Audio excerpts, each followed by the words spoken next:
वंदन करिए वाला करुणा सागर गुरुजी ने। वंदन करिए वाला करुणा सागर गुरुजी ने। करुणा सागर गुरुजी ने, प्यारा परम गुरुजी ने।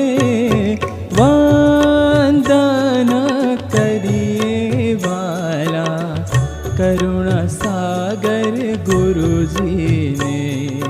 वंदन करिए वाला करुणा सागर गुरुजी ने।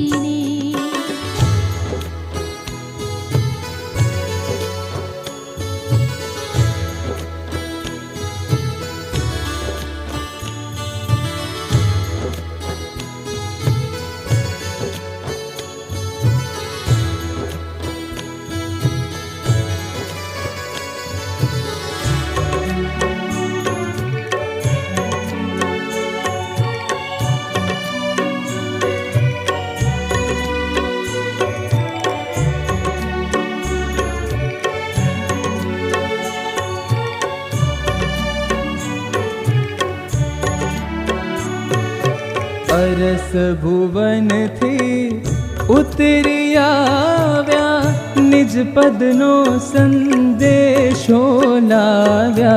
भाग्यवंत भक्तों ने भाव्या, भाग्यवंत भक्तों ने भाव्या। ऋषि मुनि पंडितों पूजे, एवा मारा गुरुजी ने। वंदना करिए वाला करुणा सागर गुरुजी ने। वंदन करिए वाला करुणा सागर गुरुजी ने।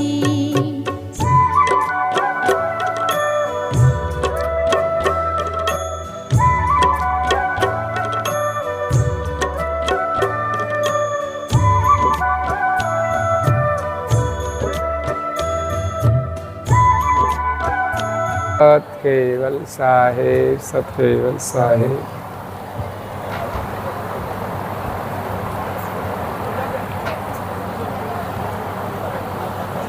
सदा प्रसन्नं सुरसा विराजते चारुतर प्रदेशे। समस्त तेजोमयेश्वरूपम् पुनातु श्री गुरुपादपद्मम्। पुनातु श्री गुरुपादपद्मम्।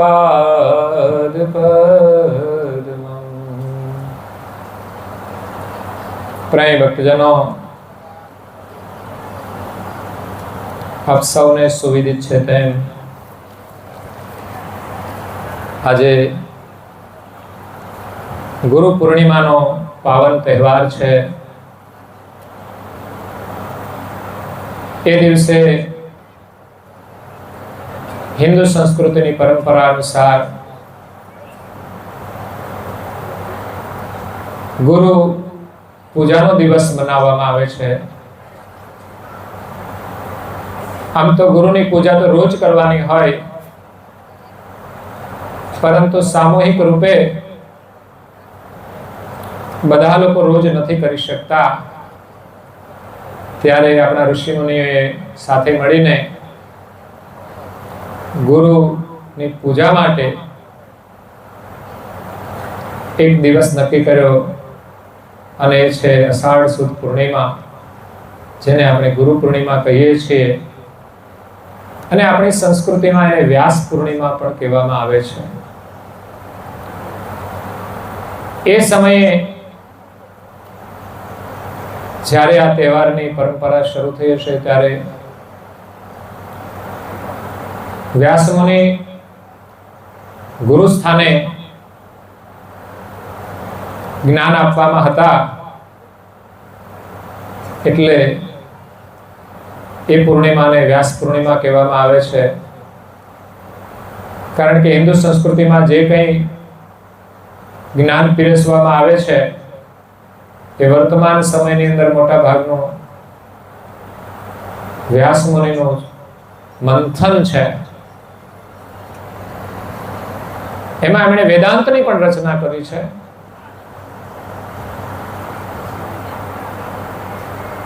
એટલે જેના જ્ઞાનથી લોકો ધર્મ તરફ વળે, અધર્મથી ધર્મ તરફ વળે, પાપથી પુણ્ય તરફ વળે, પરિવારની અંદર શાંતિ રહે, લોકોને સારા સંસ્કાર પ્રાપ્ત થાય. અને ધર્મ જગતની અંદર ગુરુનો એક મહિમા છે.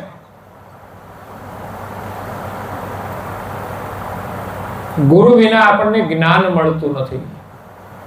કદાચ ધર્મ ગ્રંથો વાંચીએ તો જાણવા મળે, પણ એનો અનુભવ થતો નથી. ગુરુ બિના જ્ઞાન ઉપજે નહીં, ગુરુ બિના મિટે નહીં ભેદ, ગુરુ બિના સંશય નહીં ટળે, મરને વાંચે ચારો વેદ. 4 વેદ, 6 શાસ્ત્ર, પુરાણ, ઉપનિષદ, ધર્મ જગતનું જેટલું પણ સાહિત્ય છે એ મહાપુરુષે ગુરુની કૃપાથી આ જગતને આપ્યું છે. અને આપણે પણ જો એ લેવું હશે તો ગુરુ કૃપાથી જ મળશે. ગુરુમાં આપણી અડગ શ્રદ્ધા જોઈશે.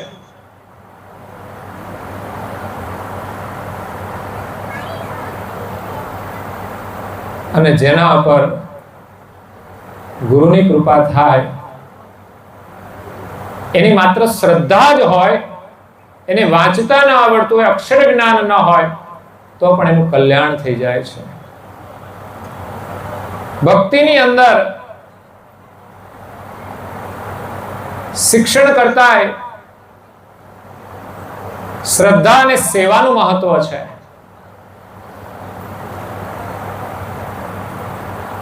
પરમ ગુરુએ જ્ઞાનને પ્રાથમિકતા આપી છે, પણ એ જ્ઞાનનો અનુભવ કરવા માટે તો સેવા અને શ્રદ્ધા જોઈશે, સ્મરણ જોઈશે, જીવનમાં સંયમ જોઈશે, જીવનમાં સમરણ જોઈશે. આ માનવ દેહ મળ્યો છે અને એ શરીર દ્વારા આપણે જે ધારીએ તે કામ થાય તેવું છે. પણ કોઈનો સંગ જોઈશે, સત્સંગ જોઈશે, સારો સંગ જોઈશે, સારા વિચારો જોઈશે. અને મળે છે આપણને ધર્મ ગ્રંથોમાંથી. પણ જીવનમાં ગુરુની કૃપા હોય તો જ ધર્મ ગ્રંથો વાંચવાની રુચિ થાય છે. એટલે આપણે ગુરુ દીક્ષા લઈએ છીએ, ગુરુમાં શ્રદ્ધા રાખીએ છીએ, અધ્યયન કરીએ છીએ, કથાઓ શ્રવણ કરીએ છીએ. જેટલા પ્રમાણમાં આપણી શ્રદ્ધા છે, જેટલા પ્રમાણમાં આપણી જિજ્ઞાસા છે, જેટલા પ્રમાણમાં આપણી વ્યાકુળતા છે, એટલા પ્રમાણમાં એ જ્ઞાનની આપણને પ્રાપ્તિ થાય છે, જ્ઞાનનો અનુભવ થાય છે. એ જ્ઞાન પ્રમાણે આપણું જીવન બને છે અને ત્યારે જ આપણને સત્ય સુખની પ્રાપ્તિ થાય છે. એટલે ધર્મ જગતની અંદર જ્ઞાનની પ્રાપ્તિ કરવા માટે ગુરુનો મહિમા અપરંપાર છે. ગુરુની કૃપા થઈ જાય તો ગ્રંથોનું અધ્યયન પણ કરવાની જરૂર ન પડે, એવું અનુભવનું જ્ઞાન મળી જાય છે. શબરીબાઈ અભણ હતા, છતાં પણ સંતોના વિશ્વાસથી સેવા કરી અને એને રામના દર્શન પ્રાપ્ત કરી લીધા. પૂજ્ય શ્રી અચરતબા પણ કંઈ ભણેલા નહોતા. એ સમય શિક્ષણ મહિલાઓમાં નહોતું, છતાં પણ વિદ્વાનો ન સમજી શકે એવો અદ્ભુત ગ્રંથ અચરત સાગર, જે આશ્ચર્યનો સાગર છે, જેનું વર્ણન આપણે સાંભળીએ ને તો આશ્ચર્ય થાય. અદ્ભુત જ્ઞાન છે. કરુણાસાગર બાપજીનું જ્ઞાન અદ્ભુત છે. અદ્ભુત જ્ઞાન હમારા સંતો, અદ્ભુત જ્ઞાન હમારા, કોઈ જાણે જાણનહાર. આ જગતના સર્જનહાર કોણ છે એની ઓળખ કરવાની છે, એનો નિર્ણય કરવાનો છે, એને પામવાના છે. તો પરમ ગુરુના જ્ઞાન દ્વારા આપણને સર્જનહારની પ્રાપ્તિ થશે. નિર્ણય થઈ જશે તો પ્રાપ્તિ નહીં થઈ જાય. આપણે ગ્રંથો દ્વારા સમજણ પ્રાપ્ત થઈ ગઈ કે ભાઈ આ સર્જનહાર છે, પણ મોહ માયા નહીં છૂટે, કામ વાસના નહીં છૂટે, લોભ નહીં છૂટે, અહંકાર નહીં છૂટે, ત્યાં સુધી માલિકની પ્રાપ્તિ થતી નથી. એટલે પરમ ગુરુનું જ્ઞાન અદ્ભુત છે કે એમણે સેવા પૂજાથી માંડીને જંગલમાં એકાંતમાં જઈને સાધના કરવા સુધીનું જ્ઞાન આપ્યું છે. અને વિશેષ મહત્વ છે કે જેણે આ જગતનું સર્જન કર્યું છે એનું જ્ઞાન મળી જાય પછી આપણા મનમાં કોઈ સંશય રહેતા નથી. અને એ જ્ઞાન પણ અદભુત રીતે નથી આપ્યું કે આ ભગવાન છે, પણ એને અનુભવ દ્વારા પ્રમાણિત કરીને આ જ્ઞાન આપ્યું છે. એ જ્ઞાન સાંભળ્યા પછી, અધ્યયન કર્યા પછી આપણને પણ વિશ્વાસ આવે કે ના, જ્ઞાન અનુભવનું છે. જે કોઈ મહાપુરુષે જ્ઞાન આપ્યું છે ને બધાએ અનુભવનું જ આપ્યું છે. વર્તમાનમાં જે કોઈ આપે છે એ કોઈના અનુભવનું આપે છે, પણ જેમણે ધર્મગ્રંથોની રચના કરી છે, પરંપરાઓ શરૂ કરી છે, એમણે પોતાના અનુભવ દ્વારા આ પરંપરાઓ શરૂ કરી છે. એટલે જેનો જ્યાં સુધી અનુભવ હતો ત્યાં સુધીનું જ્ઞાન આપ્યું છે.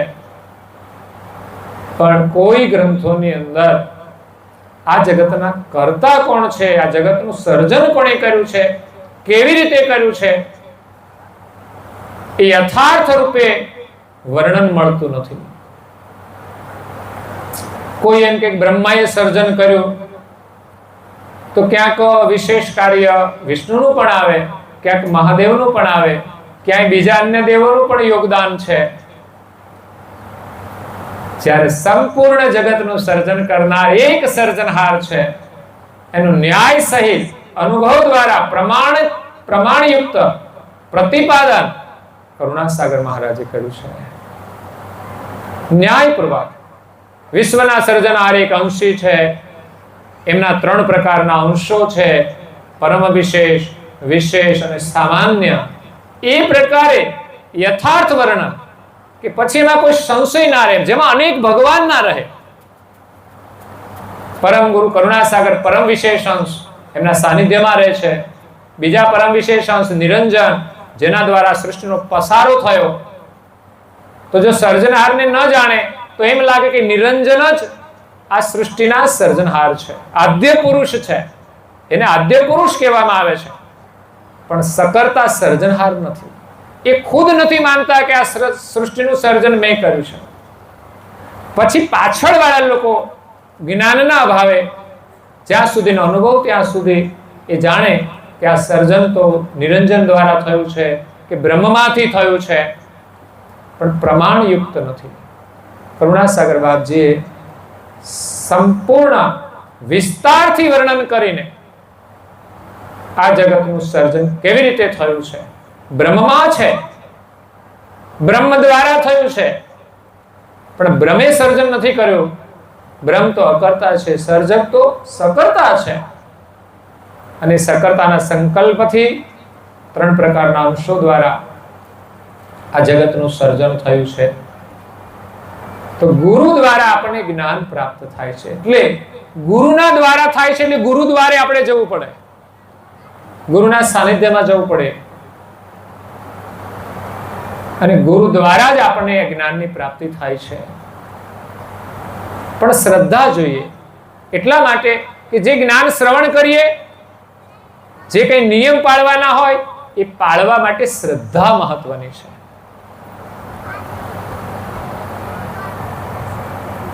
તો આજે આપણે ગુરુ પૂર્ણિમાના પાવન અવસરે સર્જનહારના પરમ વિશેષ અંશ પરમ ગુરુ કરુણા સાગર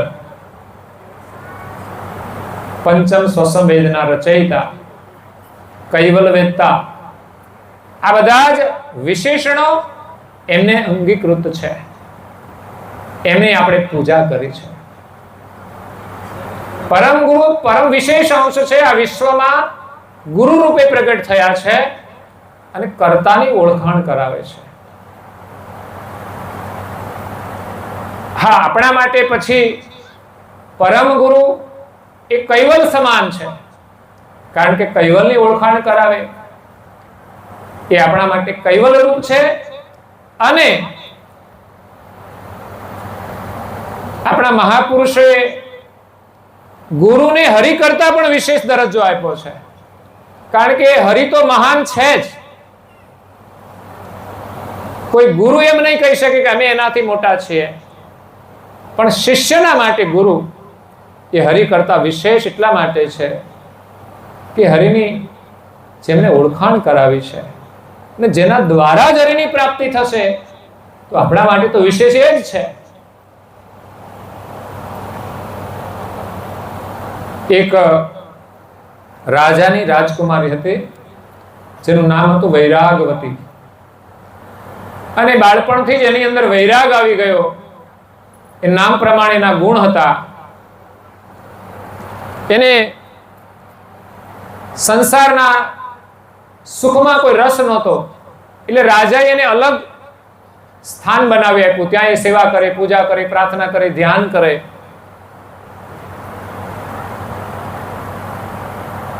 એક દિવસ એક ચોર એ રાજ્યની અંદર ચોરી કરવા માટે આવે છે. ત્યારે રાજકુમારીનું ભજન એમણે સાંભળ્યું, એનું કીર્તન સાંભળ્યું, એની પ્રાર્થના સાંભળી. ત્યારે ચોરને યુક્તિ સૂજી કે અહીંયા તો યુક્તિથી જઈશું ને તો લાભ થશે.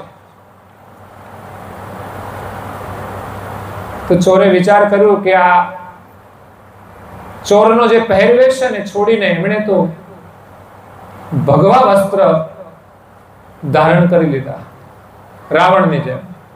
હતો ચોર, પણ એને તો ભગવા વસ્ત્ર ધારણ કરીને અલખ નિરંજન કરી એ તો રાજની અંદર પ્રવેશ કરે.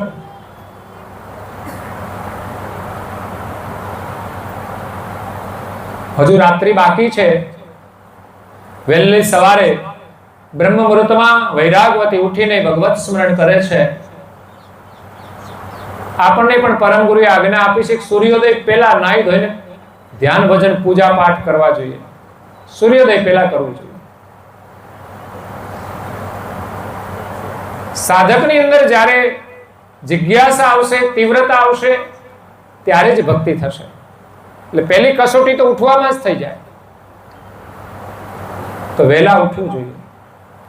વૈરાગવતી વહેલા ઉઠીને ભગવત સ્મરણ કરે છે. અહીંયા ચોર એમના પહોર પછી એમને આ ભજન સાંભળવા મળ્યું, ત્યારે એને થયું કે હું જાઉં, પણ ચોર વેશમાં નથી જવું મારે. ત્યારે સાધુના વસ્ત્ર પરિધાન કરી, એ સાધુ છે નહીં પણ થયો છે. સાધુ થવામાં કોઈ તકલીફ નથી. બનવું હોય ને, સાધુ બનવું હોય તો બધું છોડવું પડે, પણ માત્ર વેશ ધારણ કરવો હોય તો કઈ વાંધો નથી. જઈને અલખ નિરંજન કર્યું. વૈરાગવતીને એમ થયું કે મારે આંગણે સાધુ આવ્યા છે, તો એનો આદર કરે છે કે પધારો. અને એ જળ લાવે છે કે આપ જળ લેશો? તો હું જળ તો લઉં, પણ પેલા મારે પૂછવું પડે કે તમે ગુરુ કર્યા છે? નુગરાના હાથનું કે છે જળ નથી પીતો. આટલું મહત્વ ગુરુ કરવાનું છે. તો કે મેં ગુરુ તો કર્યા નથી કે છે. ભગવાનનું નામ તો એના પૂર્વ જન્મના સંસ્કારથી લેશે, હજુ તો કોઈ યોગ થયો નથી ગુરુ કરવાનો. તો કે હું તમારું પાણી પણ પીશ નહીં, ભોજન તો નહીં પણ પાણી પણ પીશ નહીં. ઘણા તો વટથી ઘણાનું પાણી ના પીવે, ઝઘડો થઈ જાય ને પછી કે તમારા ઘરનું પાણી ના પીવું.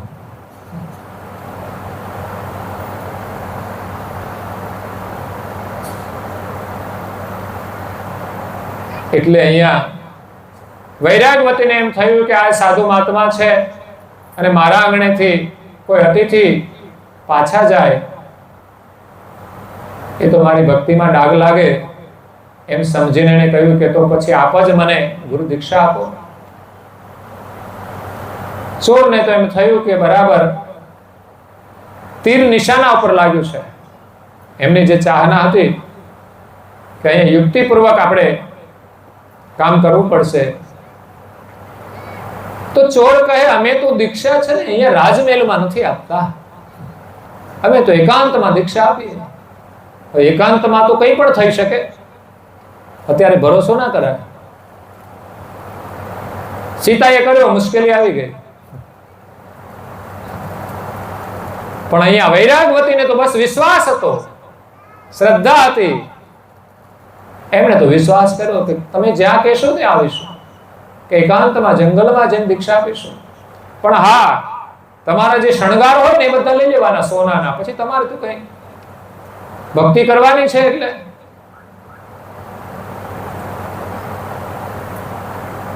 એને તો બધું શણગારનું જે પોટલું હતું ને લઈ લીધું સાથે, અને ગુરુ આગળ ને વૈરાગવતી પાછળ એનું પોટલું સોનાનું લઈને ઘણા દૂર નીકળી ગયા.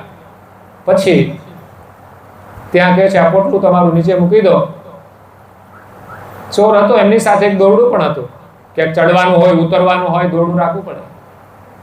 વૈરાગવતીને કહે તું આ ઝાડના થડ પાસે ઊભી રહે. ઊભી રાખી દીધી. ગુરુ કેમ કરવું પડે. પછી પાછળથી દોરડું બાંધી અને રાઉન્ડ મારવા માંડ્યો. વૈરાગવતી કશું બોલતી જ નથી. તો એને બાંધી દીધી. આ ગુરુનું બાંધેલું બંધન છે.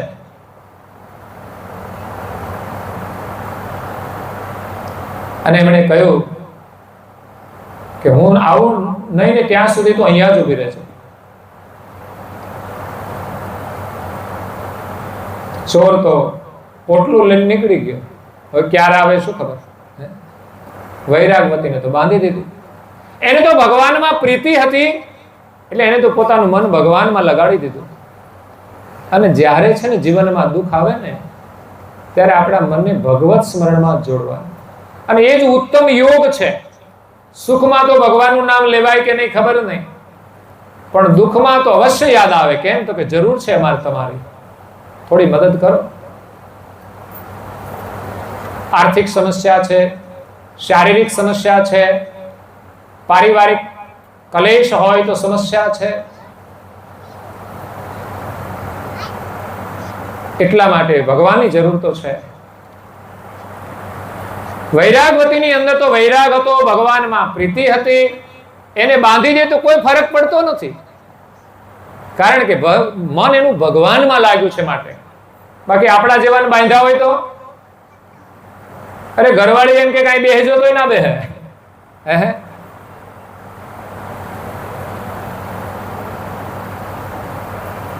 એમાં ગુરુનું તો શું માનશે. પહેલા તો તમારે ઘરમાં આજ્ઞાઓ પાળવી પડશે. ગુરુની આજ્ઞા થોડી કઠિન છે.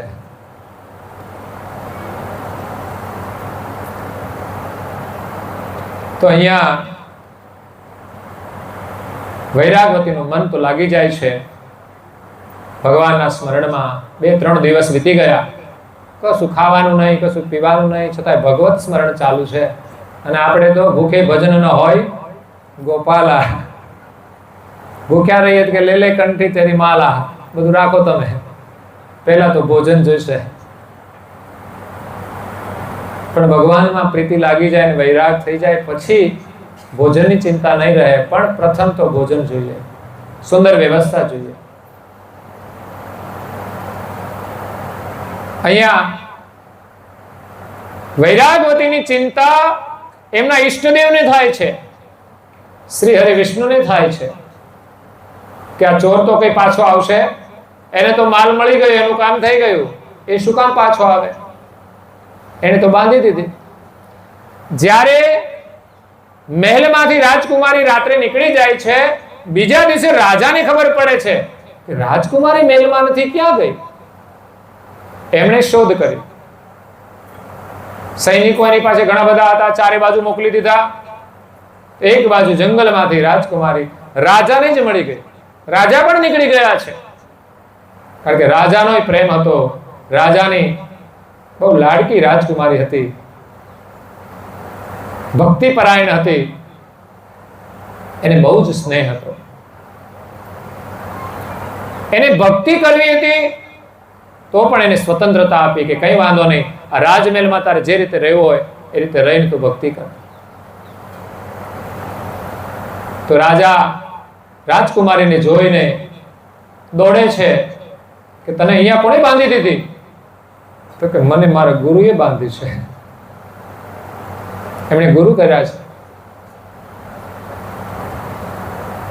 તો કે હું તને આ બંધનમાંથી છોડાવું? કે ના, ગુરુનું બંધન બાંધેલું છે એ કોઈનાથી છૂટે નહીં. ગુરુ છોડાવે ત્યારે જ છૂટે, નહીં તો આપણે તો આપણી જાતે હાલતા થઈ જઈએ.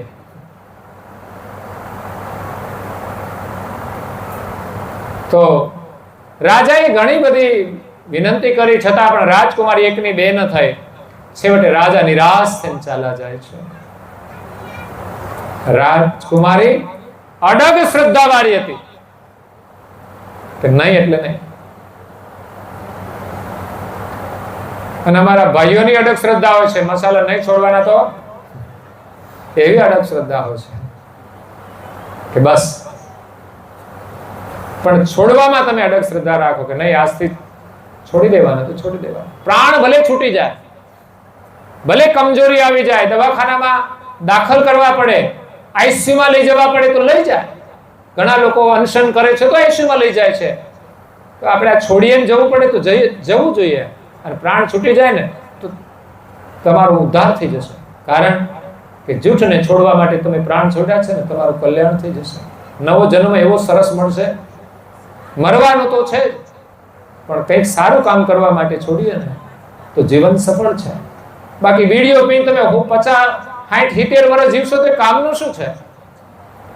અને કદાચ 30 વર્ષે તમે સંકલ્પ કર્યો કે બીડી છોડતા પ્રાણ છૂટી ગયા, તો તમારું જીવન સફળ થઈ જશે. બીડીઓ પીને કે મસાલા ખાઈને તો રીબાઈને મરવાનું છે. જ્યારે આ તો એક ગુરુની આજ્ઞા પાળીને, કોઈના પ્રાણ નથી ગયા હજુ મસાલા છોડીને, અને ઘણાએ ખાધા છે ને એના વેલા ગયા છે. એનું જીવન હતું ને એના કરતા વેલા જતા રહ્યા છે. મોટા ભાગની બહેનો વિધવા છે. ભાઈઓ પેલા નથી જતા, ભાઈઓ પેલા જાય છે, બહેનો પેલા નથી જતા. ભાગ્યે જ કોઈ બહેનને તકલીફ હોય, કર્મ સંજોગે વેલા જાય. બાકી અમારે જો ઘણી બહેનો છે, બધા વિધવા માતાઓ છે. કારણ હશે જ એના પાછળ આવા મોટા ભાગના. તો અહીંયા પિતાએ વિનંતી કરી પણ બંધન ના છોડ્યું. પછી તો વિષ્ણુનું સિંહાસન ડોલવા માંડ્યું, એ જાગી ગયા. લક્ષ્મીજી કે કેમ પરેશાન? તો મારો ભક્ત હેરાન છે એટલે હું પરેશાન છું. એ સ્વયં તો ન આવ્યા, પણ નારદ મુનિને કહ્યું કે જાઓ એનો બંધન છોડાવો તમે. તો નારદ મુનિ વૈકુંઠમાંથી મૃત્યુલોકમાં આવ્યા. નારાયણ નારાયણ કરતા એ જંગલની અંદર નારદ મુનિના દર્શન થયા. નારાયણનું નામ સાંભળ્યું. વૈરાગવતી પ્રણામ કરે છે અને નારદ મુનિ કહે છે કે હું તમને આ બંધનમાંથી છોડાવું કે ના? કે છે સંત પણ ન છોડાવી શકે ગુરુના બંધનમાંથી. જો આપણે ગુરુના બંધનમાં બંધાયા, એમણે આજ્ઞાથી બાંધ્યા કે પછી આપણે અવજ્ઞાથી બંધાયા,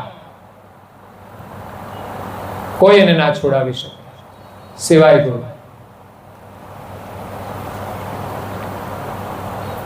તો ઘણી વિનંતી કરી નારદ મુનિએ, છતાં પણ કે છે આ તને બાંધીને ગયો છે ગુરુ કહેવાય કે પછી ગુરુ તો છોડાવે કે છે કે ના ભલે એ મારો ગુરુ છે, કે જે કરે તે ખરું.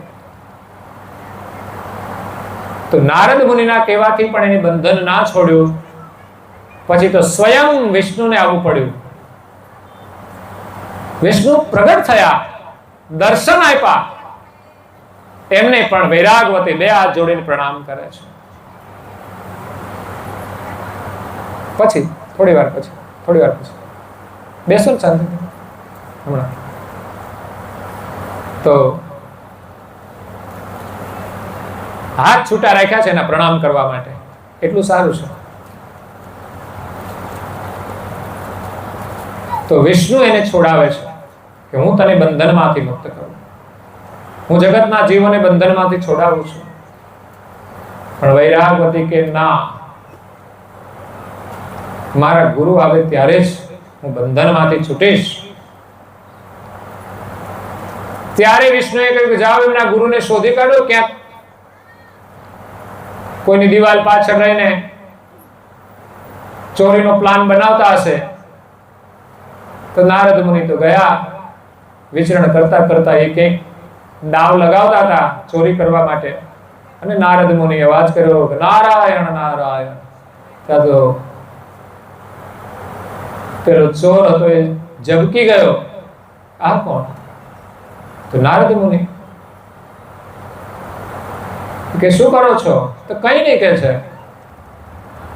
તો કે તમારી શિષ્યાને બાંધી છે વૃક્ષના થડ સાથે, એને તમે છોડાવો.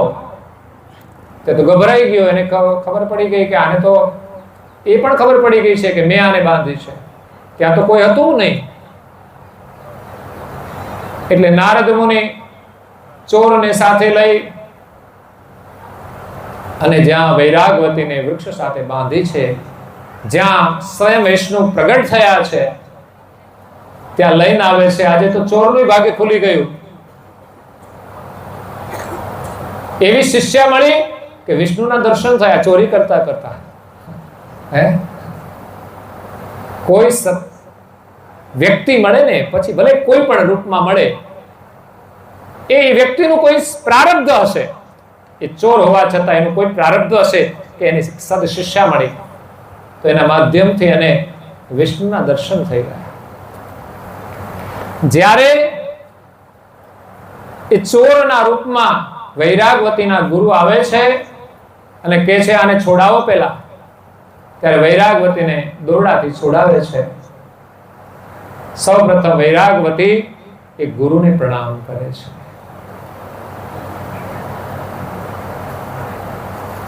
ત્યાર પછી એ સંતને પ્રણામ કરે છે. ત્યાર પછી એ હરિને પ્રણામ કરે છે. કારણ કે ગુરુની કૃપાથી જ્યારે નારદ મુનિ મળ્યા ત્યારે વિશ્વાસ થઈ ગયો કે આ ગુરુની જો આજ્ઞા પડી તો સંત દર્શન થયા. અને સંતે કીધું હું તને છોડાવું, પણ ના કે છે, તો એને હરિના દર્શન થયા. એને ગુરુમાં શ્રદ્ધા વધતી ગઈ કે અમારી ગુરુની કૃપાનું જ પરિણામ છે. હકીકત તો એ હતી કે ગુરુમાં એની શ્રદ્ધા હતી અને ભગવાનમાં એની પ્રીતિ હતી. ચોર જેવા ગુરુ કરીને ભગવાનનું નામ ના લે તો કોઈ ભગવાન ના મળે. પાછો અર્થ જુદો ના કરતા કે આપણે ગમે તે ચોરને ગુરુ કરી લેવા. આ તો સંજોગ મળ્યો છે, પણ ગુરુમાં શિષ્યની નિષ્ઠા કેવી હતી એ મહત્વનું છે. ગુરુમાં શ્રદ્ધા હોય ત્યારે આપણને હરિની પ્રાપ્તિ થાય છે, સંત દર્શન થાય છે. સંતની કૃપા હોય તો આપણને હરિ દર્શન થાય છે. આવું થયું ને પછી પેલા જે ગુરુ હતા ને ચોર, એને વૈરાગવતીને પ્રણામ કર્યા. આપસમાં પ્રણામ થઈ ગયા. આજ કહે છે મારા ગુરુ સાચા, કે હું તો ચોર હતો પણ વૈરાગવતી મળી ત્યારે મને આજે હરિના દર્શન થયા છે. એમણે પણ એને ગુરુના રૂપમાં દર્શન કરી અને એને પ્રણામ કર્યા અને હરિને પ્રણામ કર્યા. તો આવી છે આ ગુરુ પરંપરા મહાન. પરમ ગુરુનો મહિમા તો અપરંપાર છે, અલૌકિક દિવ્ય સ્વરૂપ છે. જેમણે જન્મ લીધો નથી એવા દિવ્ય દેહ પ્રગટ થઈ અને આપણને જગત કર્તાનું જ્ઞાન આપ્યું છે. વર્તમાનમાં જે હતા એમણે તો સેવા પૂજાનો લાભ લીધો, તો આપણે પરમ ગુરુની પૂજાનો લાભ કેવી રીતે લઈશું? એના જ્ઞાન દ્વારા ચૈતન દ્રષ્ટિ થશે ત્યારે તો એની સાથે એકતા થઈ જશે. પણ અત્યારે તો સંસારમાં આપણી વૃત્તિ જોડાયેલી છે, એમાંથી પાછી વાળવા માટે સેવા પૂજા પ્રાર્થના એક માધ્યમ છે. તો આપણે વર્તમાનમાં પરમ ગુરુનું પ્રતિ સ્વરૂપ, ફોટો હોય, મૂર્તિ હોય, પ્રતિમા હોય, અહીંયા તો આપણને પરમ ગુરુના ફોટો સ્વરૂપના પણ દર્શન થાય છે. આજે એક વિશાળ ભવ્ય સભા મંડપની અંદર આપણે બેઠા છીએ. આ સેવાના ફલ સ્વરૂપે આ દર્શન આપણને મળી રહ્યા છે. દર વર્ષે અહીંયા પૂજા થાય છે. આ ભૂમિ પણ પવિત્ર થઈ ગઈ છે અને આપણે બધા પૂજાનો અને સત્સંગનો લાભ લઈ રહ્યા છે. એના માટે સેવાનું માધ્યમ આ સાઉન્ડ છે. ત્યારે એમને પણ પરમ ગુરુના એક વિશેષ આશીર્વાદ મળ્યા છે. આ સેવાની અંદર નાનાથી માંડીને જે કોઈએ આર્થિક યોગદાન આપ્યું છે,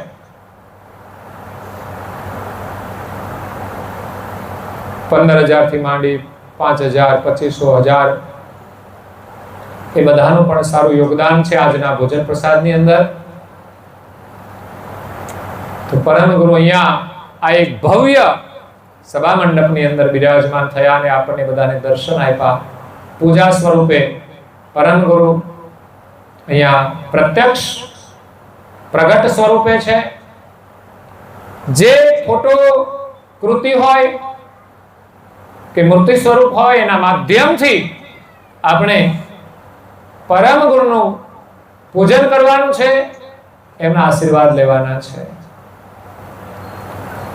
કૈવલ ઉવાચ અને પરમ ગુરુ ઉવાચ વિશ્વબ્રહ્મ વિધ્વંસ નિધિમાં કૈવલ કરતા એમ કહે છે કે મેં આ વિશ્વની અંદર જે પરમ વિશેષ અંશની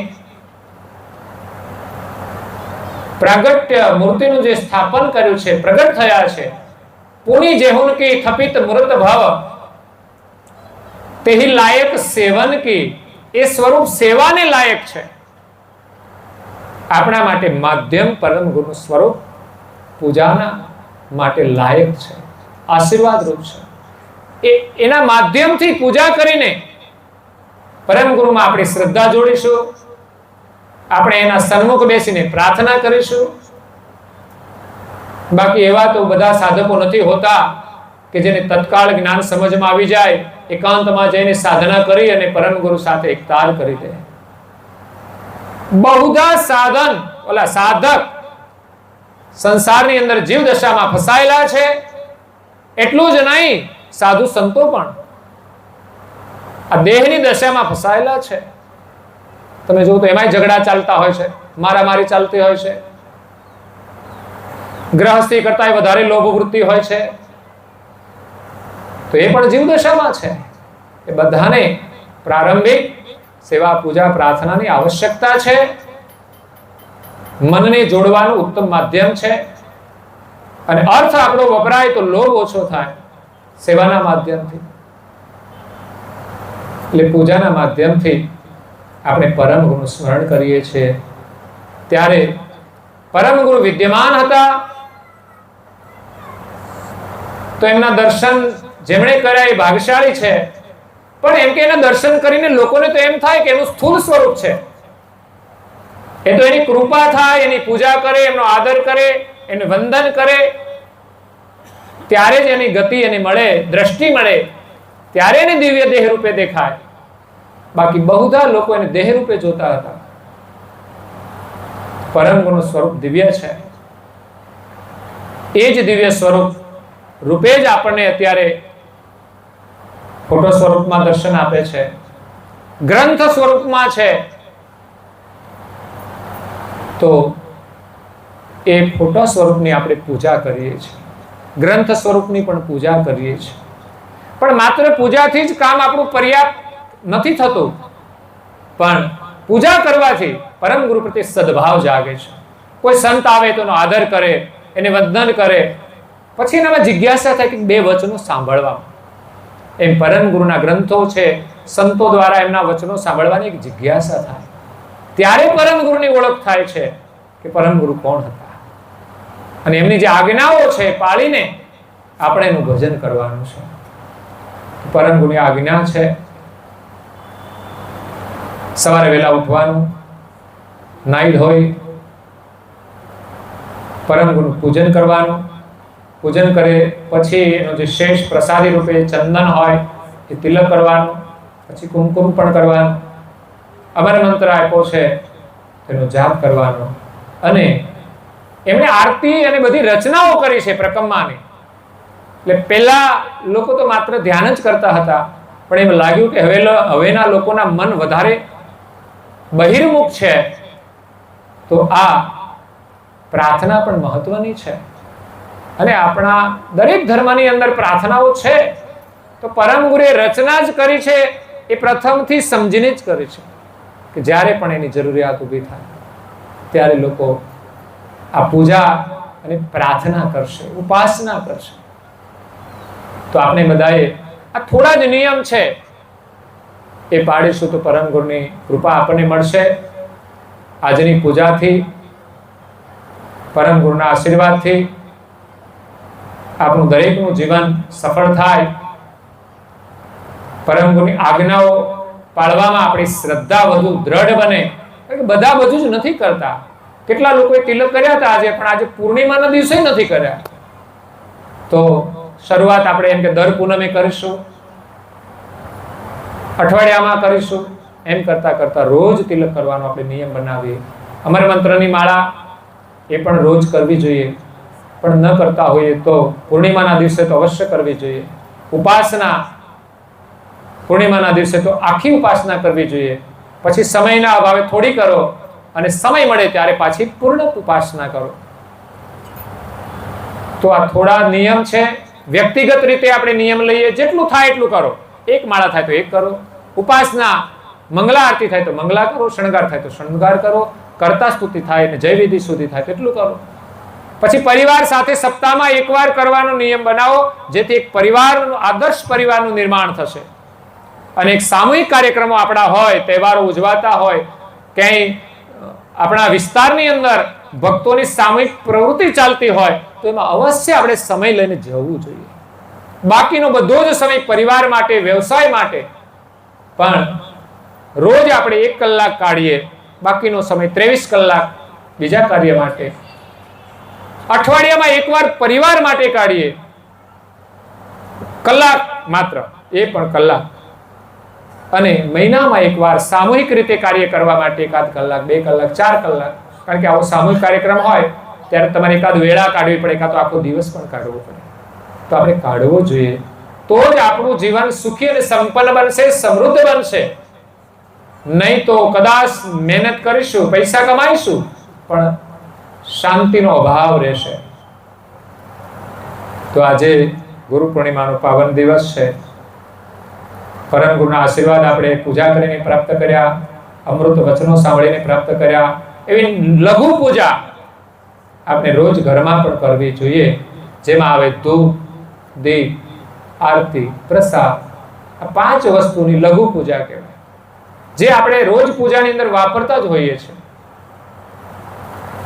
તમને જે પરમ ગુરુનું સ્વરૂપ આપ્યું છે એવું સ્વરૂપ ઘરમાં રાખીને રોજ તમે 3 આચમનથી પરમ ગુરુએ નમઃ કરીને સ્નાન કરાવો અને લુછાવર કરીને પૂજન કરી દો. બસ આમાં આટલી કલાક નહીં લાગે, માત્ર વધીને 2-3 મિનિટ, 5 મિનિટમાં પૂજા થઈ જશે. તો તમારા ઘરમાં એક પ્રતિમા સ્વરૂપ રાખો, જેને સ્નાન કરાવી અને પૂજન થાય. જે ચરણામૃત કહેવાય, જે ચરણામૃત છે ને એમાંથી તમારે પીવાનું છે, 1 ચમચી, પછી ભૂલી ના જતા. તો એ ચરણામૃત બને છે. રોજ પૂજન થાય સ્મરણ સાથે જળ પીવો ને તોય ચરણામૃત બની જાય. પણ અહીંયા તો આપણે પૂજા કરીએ, એનું જે જળ છે એ ચરણનું અમૃત છે. એ આપણી બુદ્ધિને શુદ્ધ કરશે, સામાન્ય જળ નથી રહ્યું.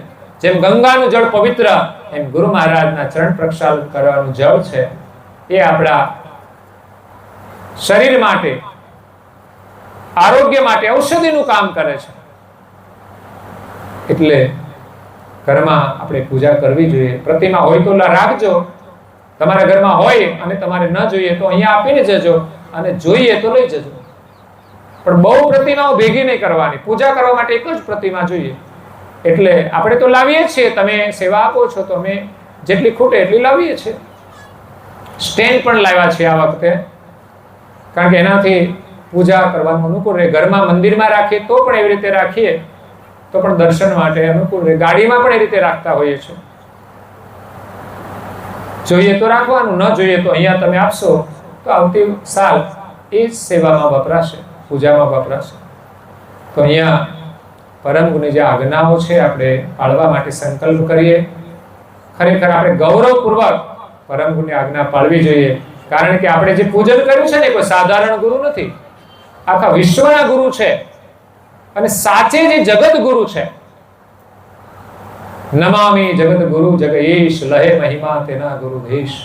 શ્રીમદ કુબેર ગુરુ ચક્રવર્તી, જ્ઞાન અમલ જુએ કોઈ નથી. એના જ્ઞાનનો અમલ આખા વિશ્વમાં છે, એના અમલથી બહાર કોઈ નથી. સોહંગ શ્વાસ છે ને આખા વિશ્વનું જીવન છે, દેવોનું પણ એ જીવન છે. એટલે આખા વિશ્વના માથે પરમ ગુરુ ગતિ રૂપે બિરાજેલા છે, ગુરુ રૂપે બિરાજેલા છે. એવા ગુરુની આપણે આજે પૂજા કરી છે, અને એની આજ્ઞા પાળીને આપણા જીવનને સફળ કરવાનું છે. ક્યાં સુધી જન્મ લઈશું? સંસારમાં જોઈએ ને તો ક્યાંય સુખ છે નહીં. સુખ તો માત્ર ગુરુ મહારાજની ભક્તિમાં જ છે. જેટલો સમય સ્મરણ કરીએ ને એટલું જ સુખ છે, બાકી તો ચિંતા અને દુઃખ જ છે. તો આ દુઃખમાંથી છૂટવું હોય તો ભલે સંસારમાં રહ્યા, કર્તવ્ય ધર્મનું પાલન કરીને, નીતિ ધર્મનું પાલન કરીને વ્યવસાય કરીએ, કર્તવ્યનું પાલન કરીને ઘરકામ કરીએ, અને જેટલો સમય મળે એટલો વધુમાં વધુ સમય આપણે ગુરુ મહારાજની સેવામાં, સ્મરણમાં અને ધ્યાનમાં લગાવીએ.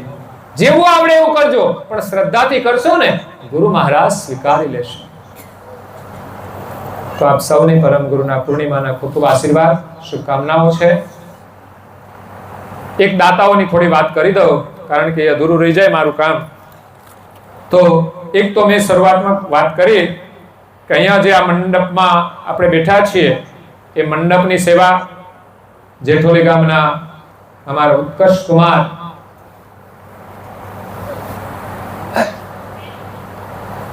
ઉર્ફે જીગાભાઈ, એની મંડપની સેવા અમારા વિસ્તારમાં બહુ સારી છે. અહીંયા જ્યારથી જેઠોલીમાં અમારા કાર્યક્રમો થાય છે ત્યારથી સંપૂર્ણ સેવા દર વર્ષે એમની સેવામાં છે.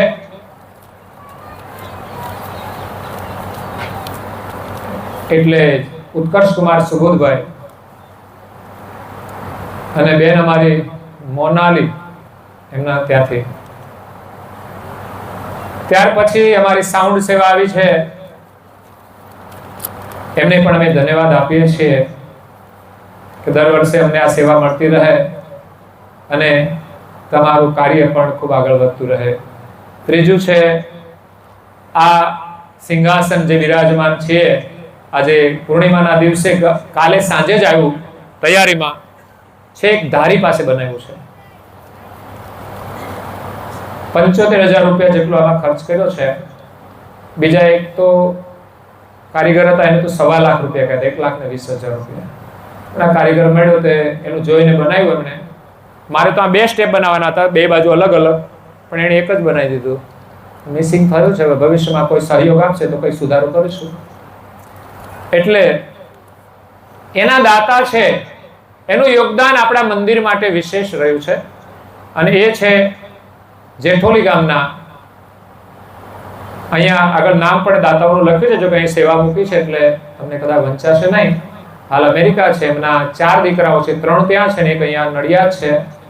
એવા ડાયાભાઈ બાબરભાઈ પટેલ અને એમના ધર્મપત્ની હરખાબેન ડાયાભાઈ, જેમને મંદિરનો આપણે શરૂઆત થઈ ત્યારથી જ એમણે સેવા આપી છે. આ મંદિરમાં લાઇટ બિલની સેવા એ જ્યારથી આ ખબર પડી કે આ મંદિરમાં જરૂર છે, હું તો 2-4 પારાયણ કરતો હતો મહિનાના, એટલે કે તમારે આમાં તો કેવી રીતે ચાલે? મેં કીધું સારું, તો જે તમે મદદ કરશો એ કરીશું. ત્યારથી એ લાઇટ બિલની સેવા આપતા હતા. અને આ મંદિર બન્યું એમાં પણ 5-1 લાખનું એમનું યોગદાન છે. અને એની હંમેશા સેવા ભાવના રહે છે. ક્યાંક જરૂર હોય તો એ સેવા આપે છે. ત્યારે આ પાટ બનાવવાની હતી તો કે 50,000 થાય છે, તો કે સારું બનાવી દેજો. પણ થયા 75. આમ તો 1 ને 20 કહ્યા તો એને 1 ને 20 મોકલી દીધા કે સારું 1 ને 20 બીજું હું આપી દઈએ. પણ મેં 1 ને 20 માંથી 2 વસ્તુ બનાવી. એક પાટે બનાવી અને એક પરમ ગુરુનું પારણિયું બનાવ્યું મહીબીજના દિવસે આપણે ઝુલાવવા માટે. એટલે ઘણા લોકોને ત્યાં પારણા નથી હોતા, તો કે ચાલો પ્રાગટ્ય દિવસે એ પણ પારણું ઝુલાવે, પરમ ગુરુના એને આશીર્વાદ મળે તો એનું કાર્ય સિદ્ધ થાય. કારણ કે પરમ ગુરુ બાલ સ્વરૂપે જ પ્રગટ થયા. અને હેતબાઈ માતાએ જઈને ઘરે તો એને પારણામાં ઝુલાવ્યા જ હશે, એને જરૂર નથી, રડ્યાય નહીં હોય કદાચ, નાના હશે તો, પણ ચેષ્ટાઓ કદાચ કરી પણ હોય. કારણ કે કોઈને ખબર ના પડે એટલે કરવું પડે. આ બાલ સ્વરૂપે હેતબાઈ માતાએ ઝુલાવ્યા. એમ ઘણી માતાઓ છે, એમની મનોકામનાઓ પૂરી થાય છે એમના આશીર્વાદથી, તો એ પણ ઝુલાવે છે અને નિમિત્તે સેવાઓ આપે છે. તો મંદિરની અંદર એ સેવાનો ઉપયોગ થાય છે. તો એ સેવા આપી. અને બીજી એક સેવા એની સોલારની આપી દીધી છે. લાઇટ બિલ આપતા હતા એની જગ્યાએ મેં કહ્યું કે ભાઈ 2 લાખ રૂપિયાનો ખર્ચો કરીએ ને તો આપણું લાઇટ બિલ માફ થઈ જાય, 2.5 લાખનો. તો એમણે 2.5 લાખ મોકલી દીધા. પછી તો અમે 1-2 કિલોવોટ વધારીને 3 લાખનો ખર્ચો કરી નાખ્યો. તો એમાં જે સોલાર વાળા હતા એમણે સેવા આપી. આપણા શું નામ છે, દર્શકુમાર અને આપણા જિગ્નેશ જીગો, આપણે એનું નામ તો કંઈક બીજું છે, કિરીટભાઈનો જિગ્નેશ, પરેશ નામ છે. તો એમની પણ એ બેનું સાથે જ કામ ચાલે છે સોલારનું. એટલે એમણે એ સેવાનું જે સ્ટ્રક્ચર હતું એ કે જે ખર્ચો થશે એને કરી નાખીશું, બાકીનું જે ભરવાના થયા એ 2.5 લાખમાંથી આપણે ભરી દીધા. તો એ બંને મળીને સહયોગી દાતા અને મુખ્ય દાતા, તો એમનું બહુ મોટું યોગદાન રહ્યું છે. આમ તો એમને કહેતા હતા કે અમારું કાર્ય છે એની નોંધ પ્રસંગ આવે ત્યારે આપણે અવશ્ય લેતા હોઈએ છીએ.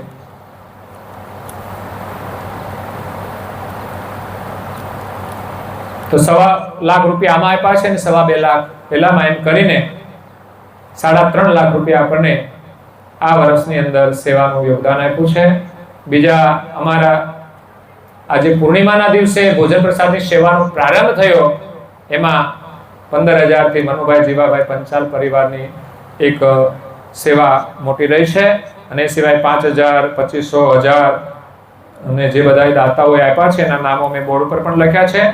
અને બધાને માટે પણ હું પરમ ગુણાશ્રમમાં પ્રાર્થના કરું છું કે એમણે બહુ ઉમદા સેવા આપી છે આજના ભોજન પ્રસાદમાં. અને એ ભૂખ્યા તો જીવનમાં નહીં જ રહે, પરંતુ એના જીવનમાં પરિવારની અંદર સુખ અને સમૃદ્ધિ વધે, એમના બાળકો પણ ખૂબ આગળ વધે અને એને સેવાનો વધારે લાભ મળે. કારણ કે જેના હૃદયમાં સેવાની ભાવનાઓ પડી છે એમના ધનની અંદર પણ વૃદ્ધિ થાય, એના માટે આપણે પ્રાર્થના કરીએ છીએ. તો આ જે બધા દાતાઓ હતા, બીજા 1,000 ને 5,000 નામો પાછળથી આવેલા છે. 1,000 વસંતભાઈ ભીખાભાઈ પટેલ, 3,000 રૂપિયા રોહિત બાબુભાઈ પીઠ રાજસ્થાનથી પૂજામાં પણ બેઠા છે. 5,000 રૂપિયા પંચાલ દિનેશભાઈ સિમનભાઈ અને 5,000 કેવલધામવાસી પરેશભાઈ દિનેશભાઈ સ્મરણાર્થે હસ્તે દિનેશભાઈ મોતીભાઈ પરિવાર તરફથી આપણને મળ્યા છે. તો આ બધી જ સેવા આજની ભોજન પ્રસાદીની સેવામાં વપરાશે. તો આ સાથે તમને બધાને ખૂબ ખૂબ શુભકામનાઓ છે. મને આનંદ એ વાતનો થયો છે, અંતમાં કહી દઉં તો, કે મેં નિવેદન કર્યું હતું કે તમે ધોતી પહેરીને આવજો. એટલે જે ધોતી પહેરીને આવ્યા છે એની મને પ્રસન્નતા છે, અને જે નથી પહેરીને આવ્યા એ પણ આવ્યા છે એનો પણ આનંદ છે પૂજા કરવા માટે. એટલે આવતી સાલ અનુકૂળ આવે તો એકાદી ધોતી લેજો, તમારી રીતે એને પહેરજો, ઘરે પહેરીને પ્રેક્ટિસ કરજો, ફાવે તો પહેરજો. અને બધા જ લોકો બેસે એવું આયોજન કરીએ તો એનો એક શુભ સંદેશ છે સમાજમાં, કે આપણી જે પહેરવેશની પરંપરા છે એમાં પહેરવામાં આપણને જરાય સંકોચ ન હોય. હમણાં કહું કે ચડ્ડા પહેરીને આવજો તો 100% રિઝલ્ટ આવી જાય. લ્યો, મંદિરમાં આવે છે એટલે કહું છો, ખબર નહીં એને પરમિશન લીધી કે નહીં, એ એમનેમ આવી ગયું છે બધા પરમિશન, પણ ધોતીને તો પરમિશન છે જ, પણ હવે આપણે એને અંગીકાર કરવાનો છે. તો એક બહુ જ ઉત્તમ પહેરવેશ છે, સમજ્યા, ગૌરવનો પહેરવેશ છે. તો આપણે પૂજા કરીએ તો તમને જેમ ફાવે એમ, એવું નહીં કે આપણે પરમ ગુરુ પહેરતા હતા એમ જ પહેરવી, અમે પહેરીએ છીએ એમ જ પહેરવી. તમને ગોળ ગોળ ફાવે તો ગોળ ગોળ પહેરજો. તમે જુઓ તો અહીંયા દક્ષિણ ભારતમાં જાઓ છો ત્યાં તિરુપતિનું મંદિર છે, બધાને દર્શન કરવા હોય તો પહેરવી જ પડે. હું એમ કહું તમે દર્શન કરશો તો ધોતી પહેરશો તો દર્શન થશે, તો તમે પહેરશો. પણ એક ભાવનાનું મહત્વ છે, આજ્ઞાનું મહત્વ છે, શ્રદ્ધાનું મહત્વ છે. પણ પૂજા કરો છો ને એ આપણને મહત્વનું છે. અને આ વખતે સંખ્યા પણ સારી, 125 પાટલા ને 250 લોકો અહીંયા પૂજામાં બેસવા માટે નામ નોંધાવ્યા. અને એ સિવાય જે લોકો આવ્યા છે પૂજાના દર્શન માટે, સત્સંગ માટે, તો એમને બધાને પરમ ગુરુના આશીર્વાદ છે. દર વર્ષે લાભ લેતા રહેજો. અને મારું નિવેદન છે કે તમારે ત્યાં ઘરમાં નવયુગલ હોય ને, છોકરાના લગ્ન થાય કે સંબંધ કરો, હવે તો પેલા તો લગ્ન પછી જ બધી વિધિ થતી હતી, હવે તો લગ્ન પહેલા પધરામણી થાય, એટલે પછી પૂજા કરવામાં શું વાંધો હે? એટલે અમારા યુગલો બેઠા છે આમાં કોઈ, તો જ્યાંથી તમારું એન્ગેજમેન્ટ કહો જે પોતે થાય ત્યારથી આ પૂજાનો આપણે લાભ લેવો જોઈએ. તો લગ્ન થયા પછી પણ જે નવા યુગલો છે એમને આ પૂજાનો લાભ દર વર્ષે આપવો જોઈએ, તો એને પૂજાના સંસ્કાર પ્રાપ્ત થાય. અને ખાસ લગ્ન થાય છે એના માટે હું એ પણ કહું છું, તમે ઘણા બધા ખર્ચ કરો છો તો લગ્ન નિમિત્તે પરમ ગુરુની એક રસોઈ અહીંયા સેવા પ્રવૃત્તિ ચાલતી હોય, પૂર્ણિમાની હોય, તો એ તમે કરાવશો તો પરમ ગુરુના આશીર્વાદ નવ દંપતીને પ્રાપ્ત થશે. કે એનું દાંપત્ય જીવન ખૂબ સુખી રહે, મજબૂત રહે. આજીવન જન્મો જન્મ, આપણે તો જન્મ જન્મ કા સાથ હૈ ગુરુદેવ તુમારા, એ ભજન છે સરસ મજાનું, મને ગમે છે, પણ સમય નથી ને તો વળી. તો આ સાથે હું મારી વાણીને અહીંયા વિરામ આપું છું. અને પછી થોડા અહીંયા આપણને દર્શન આપ્યા છે, પધાર્યા છે, તો એ પણ એમની વાણીનો આપણને લાભ આપશે. અસ્તુ સત કેવલ સાહેબ.